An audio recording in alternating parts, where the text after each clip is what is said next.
más de esto, ya pues lo voy a, lo voy a ir aprendiendo. Pero bueno, ya comencé a grabar la clase para quien no pudo entrar ya a esta hora. Y tuve mucho trabajo, la verdad no me pude desocupar ahorita, pero por eso fue así muy repentino, pero no quería que se fueran el día de hoy sin que yo les pudiera ayudar en esto. Bueno, en el ejemplo número 2 dice lo siguiente, bueno, ya seguramente lo habrán leído en algún momento. Yo se los resumo y se los parafraseo para que esto sea más rápido. Un auto tiene que tomar una curva. Para ayudarse, usa un peralte. Eh, los peraltes básicamente tienen tres funciones, pero ahorita no voy a profundizar en eso. Nada más les puedo decir que la principal función es disminuir el riesgo de derrape o deslizamiento cuando se toma una curva. ¿Alguien de ustedes me puede decir por qué fuerza el auto podría salirse de la curva, por decirlo en estas palabras? Centrífuga. Exactamente, exactamente. Diría madre, dale ten corazón. Sí se puede. Chicos, sí es correcto, la fuerza centrífuga. Debido a la fuerza centrífuga es como, es por la razón por la que se puede salir. Bien, entonces, ya que ustedes razonaron eso, Eso sí, los mandó explicados, pero ahorita lo está explicando él, pero sí, lo estoy explicando, ya lo expliqué, de hecho voy a basar en el que les mandé resuelto por mí mismo, nada más que ahora lo voy a hacer en viva voz. activa el micrófono, Jordi, y empiezas a hablar en inglés, mijo, o sea, güey. Para que digan, Sí. pinche, ya se volvió bilingüe. Chicos, lo sigo escuchando por ahí, están interrumpiendo. En la escuela siempre me han conocido por Víctor. Micrófonos, micrófonos o los silencio a todos. Es que no se va a hacer esto mucho más largo y puede que corte el video. Necesito que guarden silencio. No los silencio a todos porque sí me interesa que me interrumpan para preguntarme, pero no para comentar cosas que ahorita no vienen al caso. Entonces, este auto corre el riesgo de salirse de la curva debido a la fuerza centrífuga, básicamente. Eh, lo que vamos a hacer es demostrar que la velocidad máxima a la que puede tomar la curva está dada por esta ecuación.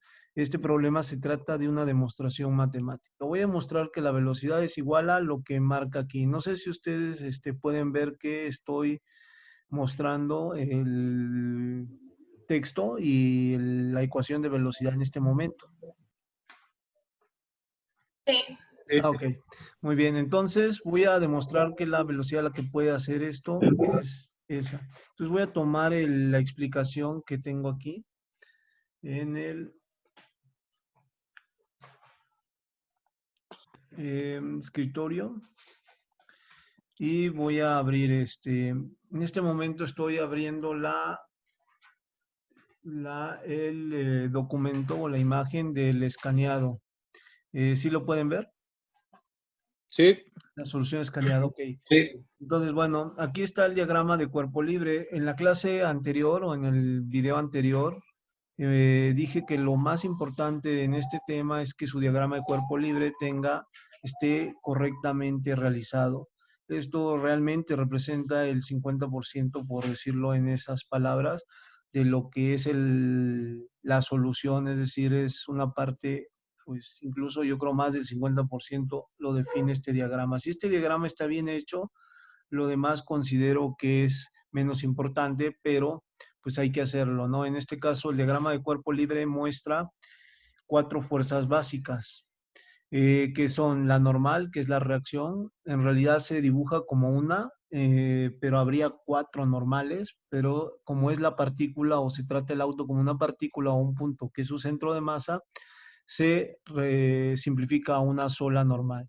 Bien, esta es una de las 4 fuerzas importantes. La otra es su propio peso, lo podemos ver aquí. Independientemente de la inclinación del peralte, el peso sería vertical y perpendicular al horizonte, en este caso la superficie terrestre. Entonces, la normal es perpendicular a la superficie inclinada y el peso es vertical. Por otro lado, tenemos la fuerza centrífuga. Noten que la fuerza centrífuga principal es la que lo llevaría hacia afuera, es completamente horizontal. Independientemente de la inclinación que tenga, la fuerza centrífuga debe de ser horizontal y tendría que ser perpendicular a un eje imaginario que estuviera a la izquierda, en este caso a la izquierda del auto, habría un eje y la fuerza centrífuga sería perpendicular a ese eje de rotación. Estamos hablando ya como si fuera 3 dimensiones, pues habría un eje, ¿no? Un punto, un eje alrededor del cual gira el auto y la fuerza centrífuga sería perpendicular. Hay algunos que suelen decir que la fuerza centrífuga sería perpendicular al peralte, paralelo al peralte, perdón, lo cual es incorrecto. Entonces el peralte no tendría sentido y no tendría una función o no serviría de nada. Entonces, realmente el auto, independientemente de cómo esté ubicado en el espacio orientado, el auto va a experimentar una fuerza centrífuga que, que es perpendicular. Entonces, hablamos del peso, la fuerza centrífuga, la normal, y ¿cuál es la otra fuerza principal que me hace falta mencionar? ¿Centrípeta? No, la centrífuga ya es una reacción de... Yo tengo una duda, profe. Sí, El caso en que el vehículo esté orientado de diferentes formas, ¿no puede cambiar la fuerza de centrífuga a centrípeta? no, no. Estás malentendiendo el concepto. La fuerza centrífuga es una reacción a la fuerza centrípeta. La fuerza centrípeta es la consecuencia de que el auto esté tomando un segmento circular o un segmento curvilíneo. El auto, al estar sometido a un movimiento curvilíneo, entonces lo que hace es girar y genera por naturaleza una acción llamada aceleración normal. Esa aceleración normal por su masa es la fuerza centrípeta. El auto va a reaccionar en una fuerza centrífuga. Lo que nosotros aquí estamos representando es la reacción del auto a esa acción. Entonces esa reacción es la que llamamos fuerza centrífuga. La acción es la centrípeta. Ok, gracias. Bueno, por último, nadie me contestó cuál es la fuerza que me hace falta mencionar. Peso normal, fuerza centrífuga y ¿La fuerza de fricción? exactamente, qué es la que lo mantiene en la curva. ¿Sale? Entonces, las 4 fuerzas principales, ahorita no hablemos de las componentes en X y en Y, porque esas surgen después de la necesidad de proyectar, pero eh, lo que es fuerza centrífuga, fuerza de fricción normal y peso son las 4 principales. De esas 4, independientemente si el sistema cartesiano lo orientas paralelo a la superficie o como convencionalmente X horizontal y Y vertical, en los dos casos tendríamos 2 que se alinean con los ejes y 2 que no se alinean. En este caso, en teoría, pues da igual si el eje X lo pones horizontal o paralelo a la superficie.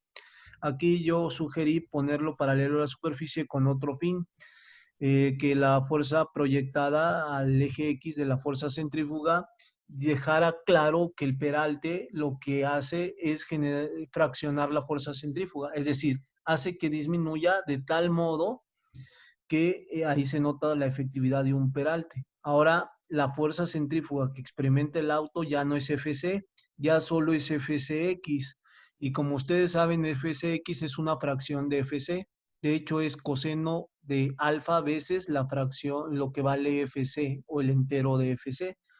Entonces, si el peralte es de 20 grados y la fuerza centrífuga es de 1500 newtons, pues ahora la fuerza centrífuga al auto, al haber entrado en el peralte, sería esa fuerza centrífuga por el coseno de esos 20 grados, por decir un ejemplo.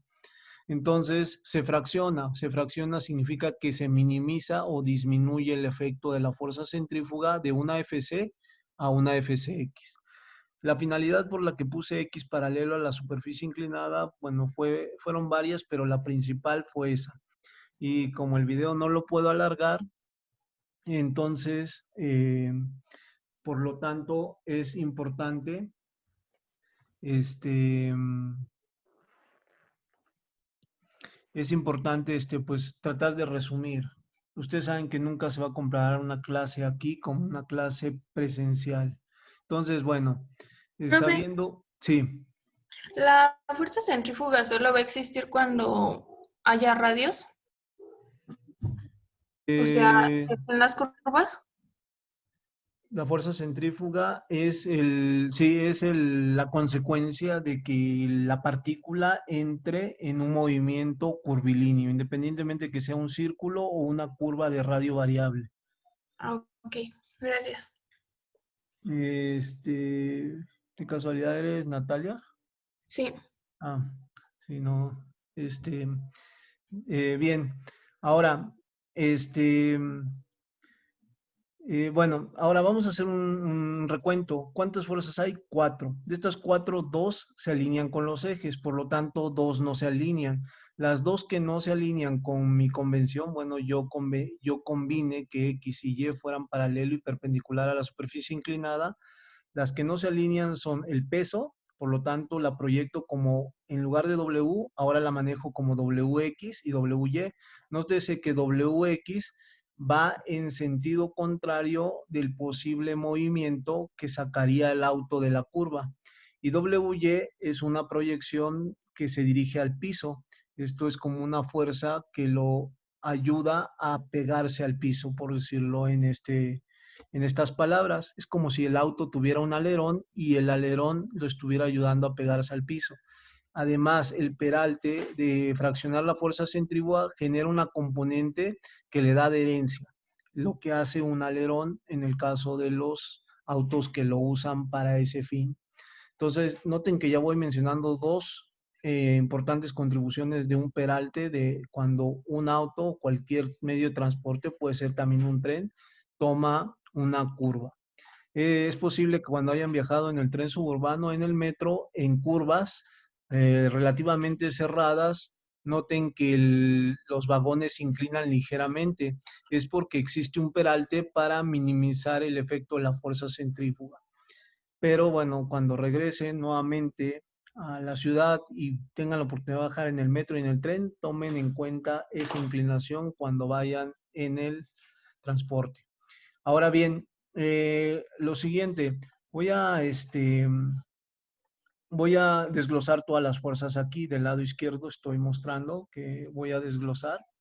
Nótese que las desgloso por varios fines. Como voy a hacer una descomposición cartesiana, es decir, WX, WY, FCX, FCY, es necesario desglosar las componentes. En este caso, las que fueron proyectadas son W y FC. Son las únicas que se desglosa como WX, WY, FCX, FCY. El resto, es decir, la fuerza de fricción y la normal, se manejan como tal, fuerza de fricción y normal. Por lo tanto, podemos decir que pasaron de ser 4 a ser 6 fuerzas. ¿Me explico? Sí. ¿Ok? Entonces, en resumen, pasaron de ser 4 a ser 6 fuerzas para que coincidieran con los ejes cartesianos. Ahora bien, ¿qué tengo que demostrar? Pues que la velocidad para dar la curva, o para tomar la curva de manera segura, es igual a la ecuación que se menciona pues en el texto. Aquí, igual a esto. Entonces, ¿cómo garantizo que no ocurra el deslizamiento?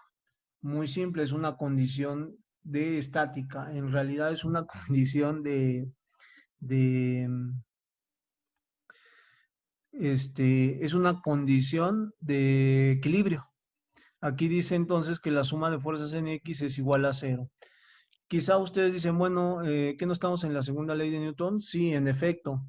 Y es muy importante tenerlo en cuenta. Sin embargo, si yo lo que quiero es garantizar que el auto tome la curva en forma segura, debo de garantizar que la suma de sus fuerzas es igual a cero para que se mantenga en la curva. Aquí quizá el concepto importante es que entra el tema de aceleración normal en el caso de la fuerza centrífuga, que sería igual a la aceleración normal por la masa del auto. Pero en realidad la forma de mostrar que el auto va a tomar la curva de forma segura es igualando con cero, no igualando a la masa por la aceleración, porque entonces diríamos que tendría un deslizamiento hacia afuera de la curva y eso es lo que quiero evitar. Bien, entonces, ¿cuántas fuerzas paralelas al eje X tengo? Pues si yo observo las 6 fuerzas, de esas 6, 3 son paralelas al eje X. Aquí se ve. Primero FCX, la fuerza de fricción y WX son las únicas 3 que son paralelas a X.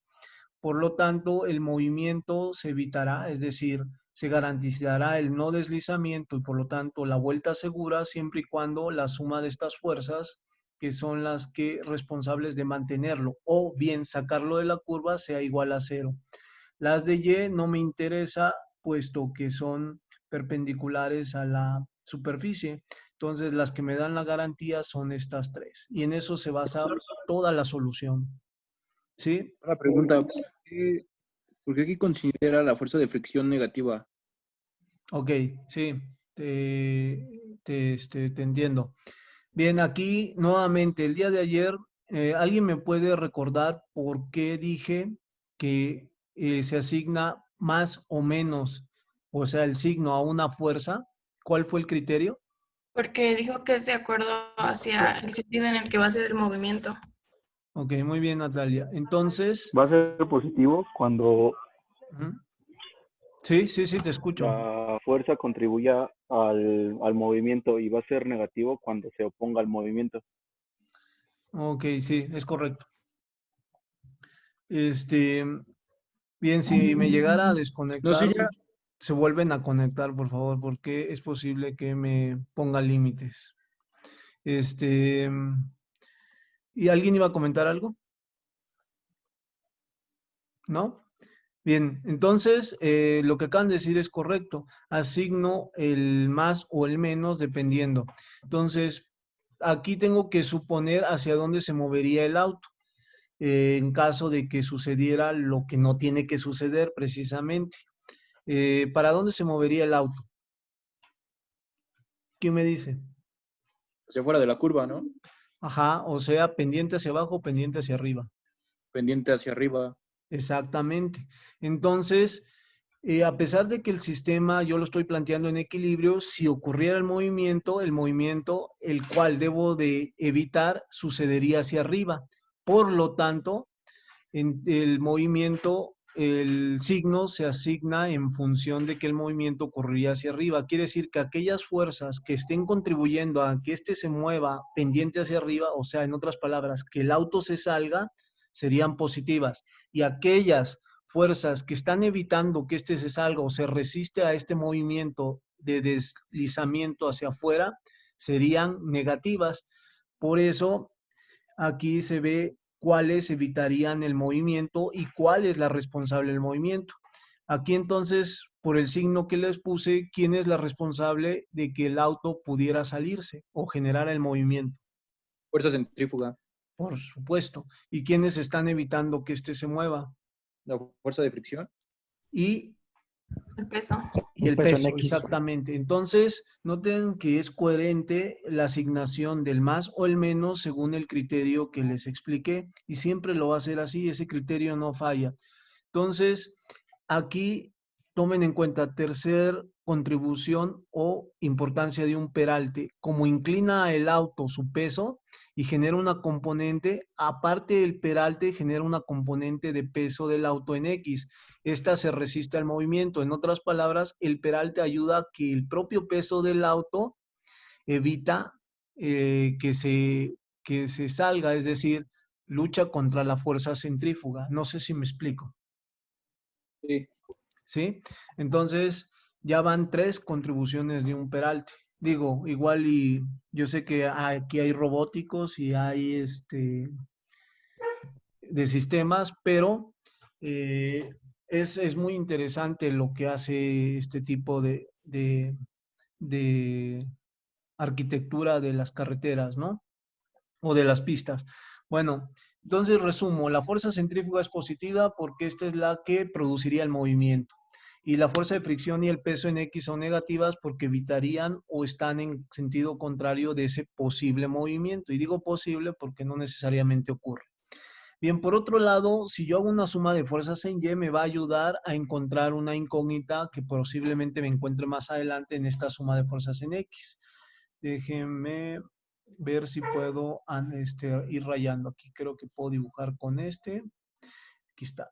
Entonces, esta suma de fuerzas en Y tengo como normal hacia arriba, FCY y WY van en sentido contrario. Y como el movimiento es igual a 0, ahí el signo en realidad lo pueden considerar en función de la convención, hacia arriba positivo y hacia abajo negativo. Vamos a suponer que aunque lo consideran al contrario y me pusieran estas dos negativas, estas dos positivas, y esta me la pusieran negativa, aún así estaría igualmente planteada la ecuación, porque al final, como el movimiento es igual a 0, no hay problema en ese sentido. Mientras en el eje no haya movimiento, la asignación de signos puede tener la convención que ustedes consideren. Como es igual a 0, pues no hay problema. El problema es cuando esta no es igual a 0, pues ahí sí puede tomar un rumbo diferente la solución si no se plantea correctamente. Entonces, nótese que si, independientemente de que este sea positivo y estos dos negativos, la normal terminaría siendo FCY más WY. Aunque yo les hubiera puesto los signos contrarios, el resultado al final me llevaría a esta misma conclusión. La normal igual a estas dos fuerzas. Entonces, desglosamos. FCY, ¿qué es? FC, seno de alfa. Chéquenlo con calma y eso es por trigonometría, ¿no? FCX, ¿qué sería? FC coseno de alfa. WX, W, bueno, esto es trigonometría. Esto de aquí es trigonometría. Entonces, ¿a qué sería igual la normal? A la fuerza centrífuga. Pregunta, ¿a qué es igual la fuerza centrífuga? Aquí está. ¿A qué dice que es igual la fuerza centrífuga? Masa por aceleración por la normal. Aceleración normal. Este es un subíndice y aquí es masa por aceleración. ¿Qué aceleración? La normal, ¿vale? Entonces, si la fuerza centrífuga es masa por aceleración normal, entonces la fuerza centrífuga es igual a masa por aceleración normal. ¿Y cómo calculamos la normal? Pues velocidad al cuadrado por R. Esto ya lo vimos. Por lo tanto, si yo sustituyo en lugar de FC mv cuadrada por R, al poner aquí calcular FC Y, pues sería FC, o sea, esto mismo, pero por el seno de alfa. Entonces, ¿qué es lo que hice? Sustituir FCY por masa por velocidad al cuadrado entre R por el seno de alfa. ¿Y qué hago con el peso? Pues algo parecido. En lugar de poner WY, pongo masa por gravedad, que es peso por coseno de alfa. No sé si haya alguna duda de por qué planteé que la normal es igual a todo esto. ¿Alguna duda? ¿Hasta ahí? No, creo que no. ¿No? Bien, bueno, esta normal me va a servir más adelante aquí en la fuerza de fricción, ¿vale? Voy a seguir. La fuerza de fricción es igual a, bueno, todos saben que la fuerza de fricción es igual a la normal por el coeficiente de fricción. En este caso, tiene que ser estático o μs, porque estoy planteando que va a estar en equilibrio. Entonces, ¿a qué es igual la normal? Pues a todo esto. Dejen ver si puedo cambiar ¿a qué es igual la normal? Pues a todo esto, ¿no? Y si esa normal la multiplicamos por el coeficiente de fricción μs, pues lo único que agregaríamos a la normal es el factor μs. Por lo tanto, la fuerza de fricción sería la normal, que es lo mismo que está aquí, pero ahora por μs. Ahora, si yo sustituyo la fuerza de fricción por todo esto, entonces ya tengo este. Voy a sustituir a Wx por W seno de alfa, que lo tengo aquí ya desglosado a la izquierda. y voy a sustituir a Fcx, que sería Fc coseno de alfa, donde Fc es masa por velocidad al cuadrado por coseno de alfa, lo voy a sustituir. Si yo sustituyo todas estas fuerzas, Fcx, F de fuerza de fricción y Wx, entonces, y las igualo con 0, voy a ir a la siguiente página. Esta la cerramos. Y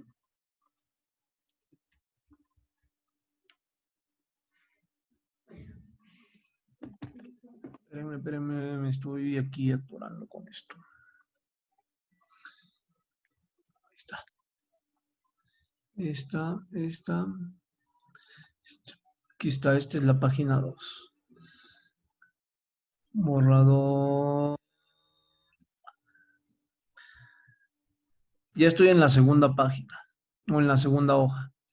¿Qué hice en esto? Sustituir a la fuerza centrífuga en X por mb cuadrada R sobre por coseno de alfa, es decir, por este.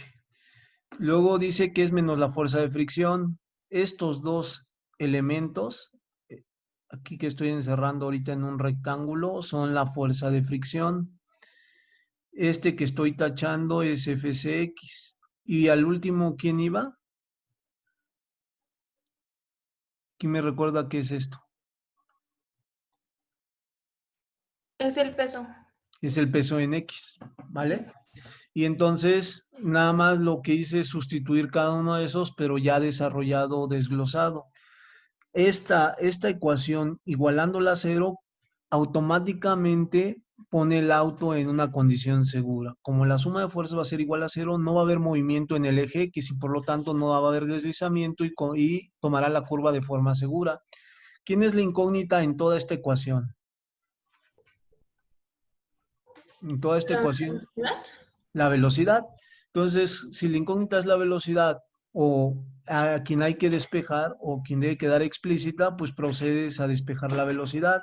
¿Qué haces? Primero agrupar a aquellos que dependen de la velocidad y a los otros pasarlos del lado derecho de la igualdad. Al final puedes despejar b cuadrada r como factor común en este y en este término. Los otros dos pasaron en automático. Y ya que factorizaste b cuadrada sobre r, o sea, esto, ya que lo factorizaste, pues el factor coseno de alfa por mu seno de alfa lo pasas dividiendo del otro lado. Y esto pues es álgebra. Álgebra muy simple, ¿no? Despejas r, pasa multiplicando y como buscas la velocidad, pues te queda en raíz cuadrada. Demostramos lo que queríamos, por supuesto. Si ustedes comparan, obviamente esa ecuación es esa ecuación es la misma que aquí me están diciendo que demuestre que es correcta.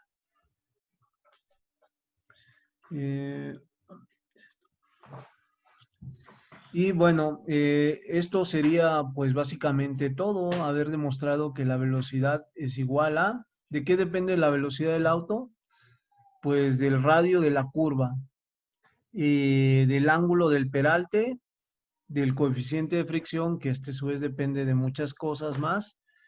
¿Y qué es lo interesante?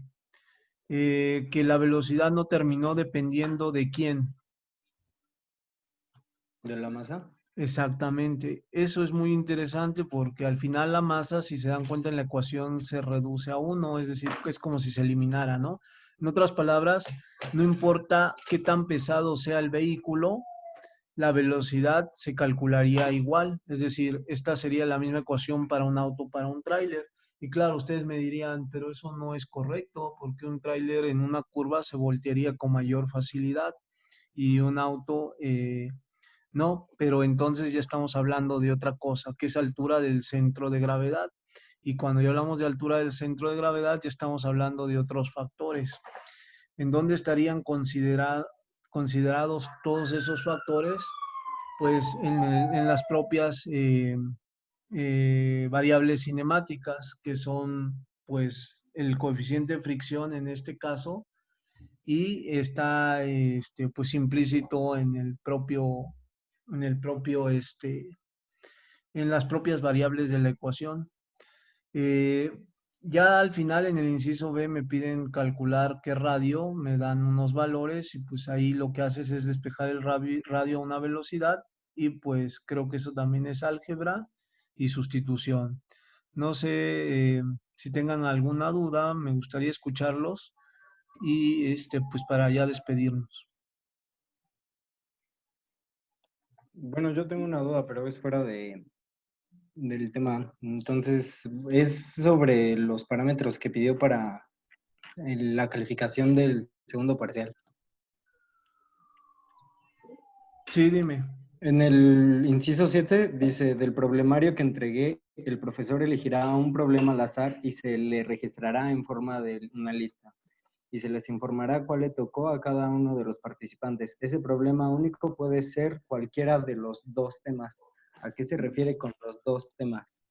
De hecho, no sé si estás leyendo dos temas, pero más bien sería cualquiera de los tres temas. Son tres temas. Ah, ok. No, ya es todo. Espérame, no te he contestado, nada más te estoy corrigiendo que me dijiste dos temas y son tres temas. Y va a ser elegido al azar, es decir, que yo puedo tomar un problema de la segunda ley, puedo tomar una de movimiento curvilíneo o movimiento en coordenadas polares, o puedo tomar un problema del tema componente normal y tangencial. O sea, puede que a ustedes les toque cualquier problema de cualquiera de esos tres temas. A eso me refiero. No sé si contesto tu pregunta.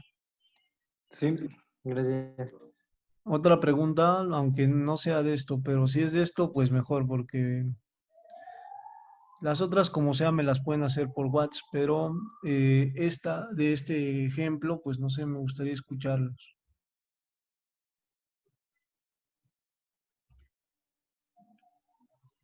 Estoy aquí investigando cómo verlos a todos en cascada, pero sigo, sigo sin poder. Todavía aquí estoy aprendiendo un poquito de esto. Ahí me veo yo.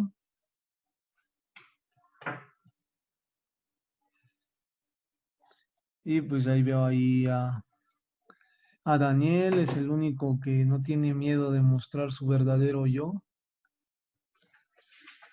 Creo que solo una foto. Ah, sí, cierto. Yo dije, no, es que Daniel está bien quietecito. Dije, no, pues ya me di cuenta que es una foto. No se vale. Qué galán. En cuarentena y con traje. Sí, ¿verdad? Cuarentona.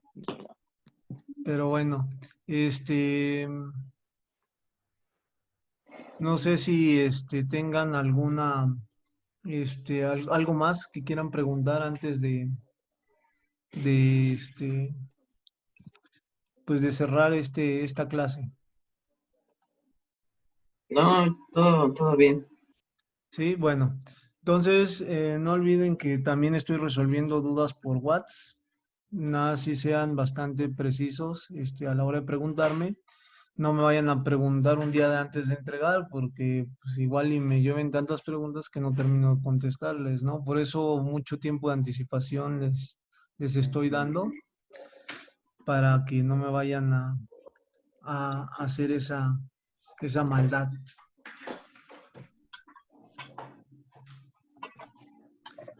Bueno, voy a cerrar ya la clase. Si no hay algo más, algunos apenas se empezaron a incorporar, pero bueno, de todas maneras esto ya quedó grabado. Voy a, voy a mandarlo, ¿sale al grupo? Que descansen y pues, bonito fin.